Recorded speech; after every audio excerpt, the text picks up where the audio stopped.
ప్రభువునందు అత్యంత ప్రియులైన మా ప్రియులందరికీ ప్రభువునామన మీకు మా శుభాభివందనాలు తెలియజేస్తున్నాం. ఈ దినము మన యొక్క వాక్య భాగము ప్రసంగి గ్రంథము 7వ అధ్యాయం 8వ వచనము, కార్యారంభము కంటే కార్యాంతము మేలు అని ఈ మాటను అనుసరించి మనము ఒక్కొక్కరి యొక్క భక్తులది లేక బైబిల్లో వ్రాయబడినటువంటి వారిని గురించి, వారి అంతము, తర్వాత ముందుగా ఆరంభము, అంతాన్ని గురించి మనం చూస్తూ ఉన్నాం. ప్రియమైనటువంటి వారులారా, కార్య ఆరంభము కంటే కార్య అంతము ముఖ్యమైనటువంటి విషయాన్ని మనము ఎరగవలసిన వారంగా ఉంటున్నాం. చివరి దినాల్లో ఉన్నాం, భయంకరమైన దినాల్లో ఉన్నాం. విశ్వాసులమైనప్పటికంటే ఇప్పుడు రక్షణ మరి సమీపంగా ఉన్న దినాల్లో ఉన్నాం. కాబట్టి మన విశ్వాస జీవితం ప్రారంభించినటువంటి దినముల కంటే ఇప్పుడు ప్రభు కొరకు మనము సమీపంగాను ఆయన కొరకు నమ్మకంగా మనం జీవించవలసిన వారంగా ఉంటున్నాం. ఇది చాలా ప్రాముఖ్యమైన విషయం. ఎందుకు అని అంటే బైబిల్లో మనకి ఎన్నో నిదర్శనాలు ఉన్నాయి. మన ప్రభువే చెప్పినాడు, 10 మంది కన్యకలను గురించి చెప్పినాడు. పెళ్లి కుమారుడు వస్తున్నాడని చెప్పేసి వారు 10 మంది ఎదురు వెళ్ళినారు. పెళ్లి కుమారుడు ఆలస్యం చేస్తున్న కారణాన్ని బట్టి వారు కునికి నిద్రపోతున్నారు. నూనె ఉన్నవాళ్ళు నిద్రపోయినారు, నూనె లేని వారు కూడా నిద్రపోయినారు. వారిలాగా పెళ్లి కుమారుడు వచ్చినప్పుడు వారి స్థితి బయటకు వచ్చింది. చెప్పండి, కార్య ఆరంభం కంటే కార్య అంతము మేలు అన్నటువంటి విషయానికి వస్తే వారు అప్పటిదాకా బాగున్నారు. చివరి సమయంలో నూనె లేదు, వారు అవగాహన లేకుండా అలక్ష్యంగా ఉండి విడిచిపెట్టబడ్డారు. కాబట్టి భయంకర దినాల్లో ఉన్నాం. మన యొక్క ప్రారంభము, మన యొక్క విధానము, సహవాస ప్రారంభము ఎంతో చక్కగా ప్రారంభించబడినది. ఈ దినాలలో భయంకర స్థితిలో ఉన్నటువంటి దినాల్లో ఉన్నాం. కాబట్టి పిల్లారా, కార్య ఆరంభం కంటే కార్య అంతము మేలైనటువంటి విషయాన్ని గురించి ఒక చిన్న భాగాన్ని మీ గ్రహింపులో తీసుకుని రావాలని తలస్తూ ఉన్నాం. పరిశుద్ధ గ్రంథంలో బైబిల్లో ఈ మానవ యొక్క మానవ కోటికి 2 వ్యక్తులు ముఖ్యమైనటువంటి వారు. ఒకటి ఆదాము, తర్వాత అవ్వలు. ఈరోజు ప్రపంచంలో ఉన్న ప్రతి మానవాళి కూడా తల్లి తండ్రి ఎవరండి అంటే వాళ్ళిద్దరే. వాళ్ళ ద్వారానే జనరేషన్ అంతా వచ్చేసింది. తదంతరము నోహావు కాలంలో విషయం వచ్చింది, కానీ నోహావు కూడా ఆదాము నుంచి వచ్చినట్టు సంతానమే. అందుకనే ఆదాము అవ్వలు ఇద్దరు ఈ లోకమంతటికి, ప్రజలందరికీ మూలమైనటువంటి వాళ్ళు.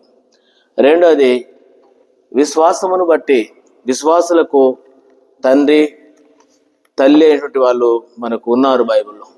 ఆయనేమో లోకమంతటికి జన్మకు ఆయన జనకుడుగా ఉంటే, విశ్వాస జీవితానికి జనకులుగా ఉన్నటువంటి వాళ్ళు ఉన్నారు.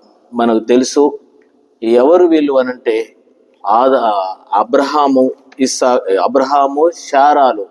ఇంతకాలం మనము పురుషులను గురించి చూస్తూ వచ్చినాం.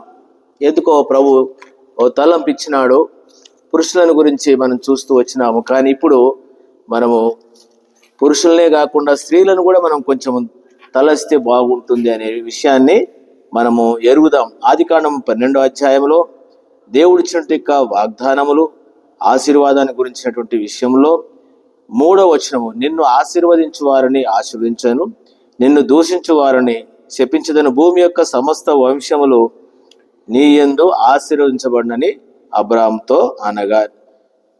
భూమి యొక్క సమస్త వంశములు నీ యందు. ఎవరి యందు అనంటే అబ్రాహాము యందు. ఇప్పుడు వంశములు, సంతానము రావాలి వంశములు అంటే. కాబట్టి సంతానము రావడానికి కారణం ఎవరు అంటే అబ్రాహాము అనగానే మనకు సంతానం అనగానే ఎవరు వస్తారంటే శారా వస్తుంది. కానీ మనకు ఎక్కువ విషయాలు కనబడవు. అబ్రాహాం కనబడతాడు, కానీ శారా కూడా ముఖ్యమైన విషయమేనని మనము ఎరగవలసిన వారం. ఎందుకంటే తాను కూడా తన యొక్క భర్తతోటి ఎంతో త్యాగంతో వచ్చింది. తాను కూడా ఊరనే పట్టణము కల్దియా ప్రాంతం నుండి బయలుదేరి తన భర్తతో కూడా తాను ఆరాను ప్రాంతానికి వచ్చింది. ఆరాను ప్రాంతం నుంచి కూడా బయలుదేరి తిరిగి కనాను దేశానికి వచ్చింది. కారణం ఏంటంటే అబ్రహాములో శారా కనబడుతూ ఉండే. శారా లేకుంటే సంతానం రాదు. కాబట్టి స్త్రీ అవసరమే. కాబట్టి ఈ సమయంలో మనం గమనించవలసింది శారా యొక్క ముఖ్యమైన పాత్ర కూడా ఎంతో అవసరమైనటువంటి ఒక విషయం. కాబట్టి ప్రియమైనటువంటి సహోదరులకు కూడా ప్రభువునామమున మీకు చెప్పేది ఏంటంటే, శారా అబ్రహాముని అనుసరించింది, తన భర్తను వెంబడించింది. ఎంత దూరము చెప్తూ వచ్చినాం. కల్దీ నుంచి ఆరాను ప్రాంతము 950 కిలోమీటర్లు, అక్కడి నుంచి 640 కిలోమీటర్లు. ఇంత దూరం తన భర్తతోటి ఆ వయసులో తనను కూడా ఏకీభవించి వచ్చిందంటే గొప్ప త్యాగవంతురాలు, అంతేకాదు గొప్ప విశ్వాసురాలని కూడా బైబిల్లో రాయబడి ఉంది. అందుకొరకనే పురుషుడే కాదు, స్త్రీ విషయం కూడా ఎంతో ముఖ్యమైన విషయం అని మనం ఎరుగుదాం. కొన్ని లోటుపాట్లు మనకు ఇద్దరిలో కనబడతా ఉంటాయి. ఎందుకంటే 15వ అధ్యాయంలోకి వచ్చినాక అబ్రామే అంటాడు, నువ్వు నాకేమిస్తే ఏముంది, ఇంటి దాసుడే నా లేక ఆస్తి కర్త అవుతాడు అన్నాడు. లేదు నేను నీకు సంతానాన్ని ఇస్తాను, తప్పకుండా నీ సంతానం అని చెప్పేసి అన్నాడు. సంతానం అన్నప్పుడు ఎవరు కనబడతారంటే స్త్రీ కనబడుతుంది. స్త్రీ లేకుంటే సంతానం రాదు. అందుకొరకనే శారాణ గురించి యొక్క విషయం మనం ఎరగాలి. తర్వాత 16వ అధ్యాయంలోకి వచ్చినాక కొంత మనకు శారా గురించి కనబడతా ఉంటది. అక్కడ దాకా పాపం నమ్మింది బాగానే, తను కూడా కొంత అనుకున్నది దేవుడు నాకు ఇవ్వలేడని చెప్పేసి. ఎందుకంటే వయస్సును బట్టి తాను కూడా సంకోచించింది. దాన్ని బట్టి తిరిగి హాగరు ఇదంతా కూడా మనకు వస్తుంది. అయినా దేవుడు కనికరించినాడు. ఎందుకంటే వారి త్యాగాన్ని, వారి సమర్పణను, వారి విశ్వాసాన్ని చూసినాడు. 17వ అధ్యాయంలోకి వచ్చినాక కూడా మాట్లాడుతూ ఉంటాడు అబ్రహాం తోటి. నేను చదువుతున్నాను. అబ్రహాము 99 ఏండ్ల వాడై యెహోవా అతనికి ప్రత్యక్షమై, నేను సర్వశక్తి గల దేవుడును, నా సందులో నిందార్థులు అయి ఉండుము అన్నాడు. 99 సంవత్సరాలు దేవుడు చెప్పినటువంటి వాగ్దానం ప్రకారం అప్పటిదాకా కూడా వాళ్ళు ఎదురు చూస్తూ వచ్చారు. ఈ లోగల ఎన్నో కొన్ని లోటుపాట్లు జరుగుతూ వచ్చినటువంటి సందర్భాలు. అయినా దేవుడు కనికరించి వారిద్దరి గురించి చక్కని విషయాన్ని రాసినాడు. 17వ అధ్యాయంలోకి వచ్చిన తర్వాత దేవుడు వారిద్దరి పేర్లనే మార్చేసినాడు. అప్పటిదాకా అబ్రాము అనేటువంటి పేరు వచ్చింది. 17వ అధ్యాయం ఆదికాండం 5లో, మరియు ఇక మీదట నీ పేరు అబ్రాము అనబడదు, నిన్ను అనేక జనములకు తండ్రిగా నియమించింది గనుక నీ పేరు అబ్రహాము అనబడును అన్నాడు. చూసినారా, 99 సంవత్సరాల వయసు, తర్వాత 10 సంవత్సరాలు ఇద్దరికి తేడా, 89 సంవత్సరాలు ఆమెది. ఇప్పుడు ఈ వయసులో వారి పేర్లు మార్చబడుతున్నాయి. వారి పేర్లు అబ్రాం పోయి అబ్రహాం అయినాడు, జనములకు తండ్రి. ఇతని పేరు గురించి మనకు తెలుసు. అప్పటిదాకా షారాయి. చూడండి, ఇదే 17వ అధ్యాయము 17, 15. మరియు దేవుడు నీ భార్య అయిన షారాయి పేరు షారాయి అనవద్దు, ఏలైనగామె పేరు షారా. చూసారా, రాణి, జనములకు తల్లి. తన గురించి ఇంకా విషయాలు రాయబడ్డాయి. నేను ఆమెను ఆశీర్వదించి ఆమె వలన నీకు కుమారుని కలుగజేసేదను, నేను ఆమెను ఆశీర్వదించేదను, ఆమె జనములకు తల్లి అయ్యుండును, జనముల రాజులు ఆమె వలన కలుగుదురని అబ్రాహాముతో చెప్పాను. చూసారా, అబ్రహాముకి ఎట్లా ఉందో షారా విషయం కూడా రాయబడి ఉంది. షారా గురించి కూడా చక్కని విషయాలు రాయబడ్డాయి. నేను 2-3 వచనాలను మీ గ్రహింపులను తీసుకుని రావాలని తలస్తున్నాను. కాబట్టి ప్రియమైనటువంటి సహోదరులకు కూడా ఆత్మీయంగా మేలుకరంగా నీవు కూడా నీ భర్తని ఏకీభవించేటువంటి వ్యక్తిగా ఉండాలి.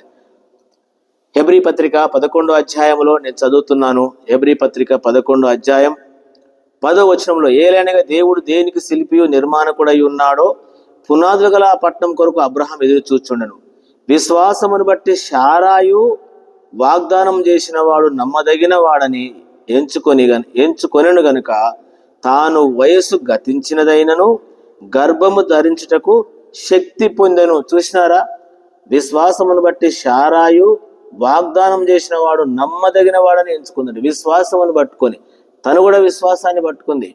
కాబట్టి ఈ కాలంలో ఉన్నటువంటి ప్రియమైన సహోదరులారా, మీరు దేన్ని పట్టుకున్నాం? ఏ విధంగా పట్టుకున్నాం?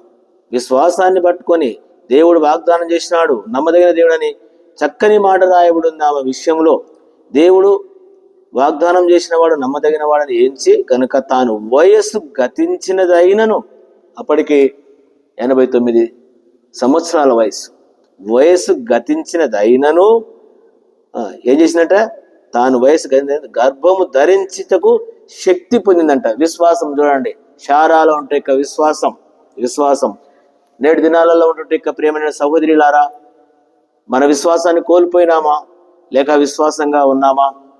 ఇట్లా బైబిల్లో మనకు ఉన్నారు, చాలా మంది ఉన్నారు విశ్వాస వీరులు, స్త్రీలు ఉన్నారు, పురుషులు ఉన్నారు. దానిలో ఒకరిని మీకు చూపిస్తున్నాం. ఎందుకంటే ఆమె తన భర్తని ఏకీభవించింది, ఎంతో ప్రయాసతో వచ్చింది. అంటే తనకు కూడా విశ్వాసం అనేది ఉంది, తాను కూడా విశ్వాసం పొందింది. ఏ విధంగా అంటే మృతత్తుల్యమైనటువంటి విషయంలో, నిండు వృద్ధాప్యంలో ఇక మేము కంటామనేటువంటి అలాంటి పరిస్థితుల్లో తాను విశ్వాసమును బట్టి శక్తి పొందింది. 99 సంవత్సరాల అబ్రహాము వయసులో పేరు మార్చబడింది. ఇస్సాకు ఎప్పుడు వచ్చినాడంటే పేరు మార్చబడింది. ఇప్పుడు శారా కూడా ఏమైంది? శారా అయిపోయి శారా అయింది, జనములకు తల్లి అయింది, రాణి అయింది. ముందు పేరు మార్చబడింది. ఆ తర్వాత వారిరువురు విశ్వాసము ద్వారా కుమారుని ఇస్సాకుని కన్నారు. అంతేకాదు అప్పటి వరకు వారి జీవితాలు ఏ విధంగా ఉన్నాయో ఓ చిన్న విషయాన్ని నేను మీకు గుర్తు చేస్తున్నాను. మొదటి పేతురు పత్రిక 3వ అధ్యాయం. మొదటి పేతురు పత్రిక, దయచేసి ఈ భాగాలను మనం గుర్తించి క్లుప్తంగా చూస్తున్న వర్తమానాలను బట్టి మనం కూడా ఇలాంటి అనుభవాన్ని, సాక్ష్యాన్ని మనం కలిగి ఉంటాం. 3వ అధ్యాయంలో మొదటి పేతురు పత్రిక 3వ అధ్యాయంలో ఈ విధంగా శారాను గురించి రాయబడిన విషయం. ఇదంతా కూడా నేను చదువుతున్నాను అంతే. అటువలే స్త్రీలారా, మీరును మీ స్వపురుషులకు లోబడి ఉండుడి. అందువల్ల వారిలో ఎవరైనాను వాక్యమునకు అవిధేయులైతే వారు భయముతో కూడిన మీ పవిత్ర ప్రవర్తనను చూసి వాక్యము లేకుండే తన భార్యల నడవడి వలన రాబట్టవచ్చును. జడులు అల్లుకొంటయు, బంగారు నగలు పెట్టుకొంటయు, వస్త్రములు ధరించుకొంటయు, వెలుపటి అలంకారము మీకు అలంకారంగా ఉండక సాధువైనట్టు గమనించండి, మృదువైనట్టు గుణమును అక్షయాలంకారము గల మీ హృదయపు అంతరంగ స్వభావమును మీకు అలంకారముగా ఉండవలను. అది దేవుని దృష్టికి విలువ వెళ్ళినటువంటిది. 5వ వచనం, అటువలే పూర్వము దేవుని ఆశ్రయించిన పరిశుద్ధ స్త్రీలను తమ స్వపురుషులకు లోబడి ఉండుట చేత తమను తామును అలంకరించుకొనిరి. పరిశుద్ధ స్త్రీలు ఎవరట వీళ్ళు? అటువలే పూర్వము దేవుణ్ణి ఆశ్రయించిన పరిశుద్ధ స్త్రీలు. దేవుణ్ణి ఆశ్రయించిన వారిలో ఒకరు ఎవరంటే శారా. దేవుని ఆశ్రయించిన పరిశుద్ధమైనటువంటి స్త్రీలు తమ స్వపురుషులకు లోబడరంట. ఏంటిది అలంకారము స్త్రీకి అంటే? స్వపురుషులకు. ఏ పురుషునికైతే నీవు భార్యగా చేయబడుతున్నావో ఆ పురుషునికి నీవు లోబడడం. అదే శారా జీవితంలో మనం చూడగలము. అందుకనే అటువలే పూర్వము దేవుని ఆశ్రయించిన పరిశుద్ధ స్త్రీలను తమ స్వపురుషులకు లోబడి ఉంటే తాము అలంకరించుకొని. ఆ ప్రకారము శారా అబ్రహామును యజమానుడని పిలుచుచు అతనికి లోబడి ఉండెను. మీరును యోగ్యముగా నడుచుకొనుచు ఏ భయమునకు బెదరక ఉన్న ఎడల ఆమెకు పిల్లలగుదురు. ఎవరికి? శారాకు. అందుకనే ప్రియ దేవుని బిడ్డలందరికీ తెలియజేసే విషయం ఏంటంటే, అబ్రహాము శారాలు వారి విశ్వాసం ఆరంభము నుండి అంతము వరకు కూడా చక్కని ముగింపు వారు కలిగి ఉన్నారు. ముగింపు కాదు. అందుకనే ఈరోజు పేతురు గారు రాసిన పత్రికలో ఆమె పరిశుద్ధమైనటువంటి స్త్రీల జాబితాలో, అంతేకాదు దేవుణ్ణి ఆశ్రయించినట్టు జాబితాలకు వచ్చింది. అంతేకాదు సాధువైనట్టు, మృదువైనట్టు గుణమును అక్షయాలంకారము గల మీ అంతరంగ స్వభావమును మీకు అలంకారంగా ఉండు. అది దేవుని దృష్టికి మిగులా విలువ కలిగినటువంటిది. అందుకని దేవుణ్ణి ఆశ్రయించినట్టు స్త్రీలలో మొట్టమొదటి స్త్రీ అనుకోవచ్చు మనము. ఎవరు అనంటే శారా. దీని కారణం ఏంటంటే పరిశుద్ధ స్త్రీలు తమ స్వపురుషులకు లోబడి ఉంది. తన భర్తను అబ్రహామును యజమానుడని పిలిచిందంట. యజమానుడు అని ఎంత మంచిగా పిలిచిన చూడండి. ఈ రోజుల్లో భార్యలు భర్తలను ఎట్ట పిలుస్తున్నారో మనకు తెలుసు. అతనికి లోబడి ఉందంట. లోబడడానికి బదులు ఎగబడటమే. కాబట్టి లోబడి ఉన్నది. మీరు యోగ్యముగా నడుచుకొనుచు ఏ భయమునకు బెదరకపోతే ఆమె పిల్లలు. కాబట్టి ఈరోజు విశ్వాసులందరికీ తల్లిదండ్రులు ఎవరంటే అబ్రహాము, శారాలు. వారి ఆరంభం చూసినాం, వారి స్థాయి. ఎందుకంటే ఆత్మీయ స్థాయిలో కొన్ని లోటుపాట్లు ఉన్నా దేవుడు కనికరించి వారి ఉన్నతమైనటువంటి స్థాయిలోనికి ఈరోజు మనందరికీ మాదిరికరమైన తల్లిదండ్రులుగా నిలవబెట్టినాడు. ఈ వాక్యం వినేటువంటి మనము కూడా కార్య ఆరంభం కంటే కార్య అంతము మేలని సహోదరులంగా మనం ఏ విధంగా ఉండాలా, సహోదరులుగా మీరు ఏ విధంగా ఉండాలో పరీక్షించుకొని చివరి దినాల్లో ఉంటున్నాం. శారా వలె, అబ్రహాము వలె ఆరంభం ఎట్ల కంటే అంతం ముఖ్యమైన దినాల్లో ఉన్నట్లుగా ఆ విధంగా మనం ఉండటకు ప్రభు మనకు సహాయపడును గాక ప్రార్థన చేస్తాం. ప్రేమైన తండ్రి, నీ పాదాలకు వందనాలు. ఈ దినము మా పితరులు, ఆది దంపతులు అబ్రహాము, శారాల గురించి మేము చదువుకున్నాం. మా జీవితాల్లో మేము కూడా ఆరంభం వారు ఎట్లున్న అంతం ఉన్నారు, ఆ విధంగా నేను వినేటువంటి మా ప్రియులందరం కూడా ఆ విధంగా ఉండడానికి మాకు సహాయపడమని వందనాలు చెల్లిస్తూ నీ కృపను కోరుతూ యేసు ప్రభువును ప్రార్థించి వేడుకుంటున్నాను తండ్రి. ఆమేన్. మన తండ్రి అయిన దేవుని యొక్క ప్రేమ, మన ప్రభువైన యేసుక్రీస్తు వారి కృప, పరిశుద్ధాత్మిక సహవాసం చేయని మనకు తను ప్రేమించే వారికి ఇప్పుడు ఎల్లప్పుడు సదాకాలం మనందరికీ తోడయుండును గాక. Amen. Amen. Praise the Lord. మీ అందరికీ ప్రభువు నామమున వందనాలు.